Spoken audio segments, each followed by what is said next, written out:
Hey skiers, it's Bob with SkiEssentials.com. Welcome to our 2024 ski test. Got a Headcore 99 for you today, and definitely been talking about these Headcore skis for a while. They did get an update structurally for last year, and that has carried into this upcoming year. We do get a different top sheet graphic for it, but remains the same ski that it has been for the past season, which I think is great news because this thing is a ton of fun. Certainly a different type of ski. The blend of lightweight and stiff flex is just off the charts. You know that the weight to stiffness ratio is pretty darn high on this ski, and that kind of gives it a unique character for sure, and a different feeling than a lot of other skis out there, even carbon powered skis, much less metal, skis with metal laminates of one form or another. But this Core 99 and its construction certainly make it stand out even among other skis in this range.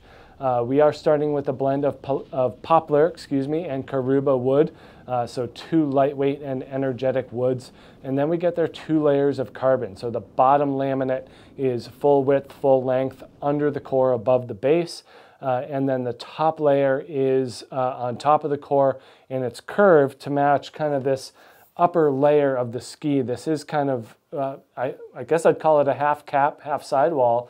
The cap is more pronounced underfoot and then it tapers. So sometimes skis have the sidewall kind of taper into cap. These cores are a little bit different. That sidewall stays pretty consistent throughout, and then the cap grows and gets thicker as the ski goes on, gets closer to the mid-body. But that upper level of carbon is curved to match the chamfer of the ski. And what that does is it just makes it stiffer overall. Anytime you're curving or bending a material like carbon or metal into a 3-dimensional format, you're boosting the properties of that. You're making it stiffer. So as a result, this Core 99 is pretty darn stiff. The fact that it's so light means that you do have to bend it in order to get it to carve more cleanly. And that's kind of a challenge that we've come across over the past few years, just kind of skiing and revisiting these core series of skis, is that it helps to have some weight and power behind you in order to bend it. Also, if you're a lighter, less aggressive skier and are happy making shallower edge angle turns, then that's fine too. It does great there. It's super agile, very maneuverable. But that lighter weight skier who tries to get it up on edge and doesn't quite have the strength or power to get it to bend, that's kind of where we see the chatter start to happen. So if you ever hear anyone saying, well, those skis chatter, then they might not just have enough horsepower to bend the ski, and that's fine. There's plenty of other options out there. But for heavier skiers, this is a really, really cool way. It's just an interesting feel to blend that lightweight and high energy. We do get graphene in here as well, and a dampening layer just to help mitigate those vibrations. This is the 170, so a little shorter than the reference length, 1,590 grams, so very light, very stiff, and just a unique blend of those properties for sure. In terms of shape and profile, once you get to the 177, then it hits 99 underfoot. This 170 is 97, and it produces a 15.3 meter turn radius, so pretty short.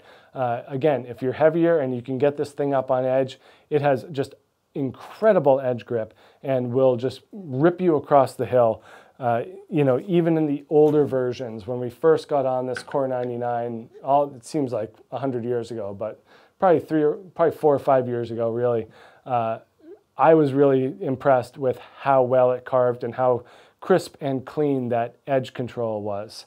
Not a ton of camber, pretty low camber profile underfoot, and the main reason for that is if you had more camber in a ski like this, not just from like a width and a freeride perspective, but the greater camber given the stiffness would really make it a little bit too twitchy. So they're mitigating that through kind of that shallower camber height.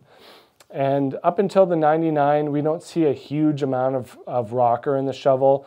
A little bit more than in the 93 and a little bit more taper as well. So that middle the widest part is brought down a little bit closer to the middle of the ski. But once we bump up to the 105, there's more of a difference between 99 and 105 in terms of rocker and taper shape. But not a whole lot of splay back here in the tail. Nice round shape back here. And that's another benefit of this part of the ski is, if you can picture it the other way, more squared, less tapered, given the stiffness, it's going to be really hooky. So having it adhere to this rounder and smoother taper shape in the tail goes a long way in making this thing a little bit more playful in softer snow, woods, trees, bumps, stuff like that. A little bit more manageable.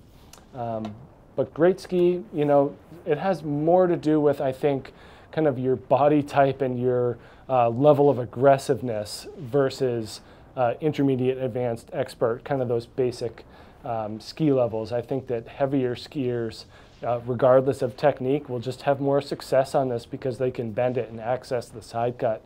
Whereas lighter skiers, you know, if they're trying to get it to flex, are going to have more of a challenging time.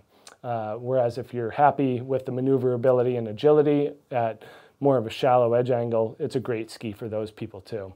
So make sure you check out this Headcore 99 here at skiessentials.com, and we'll see you out there on the hill. Bye.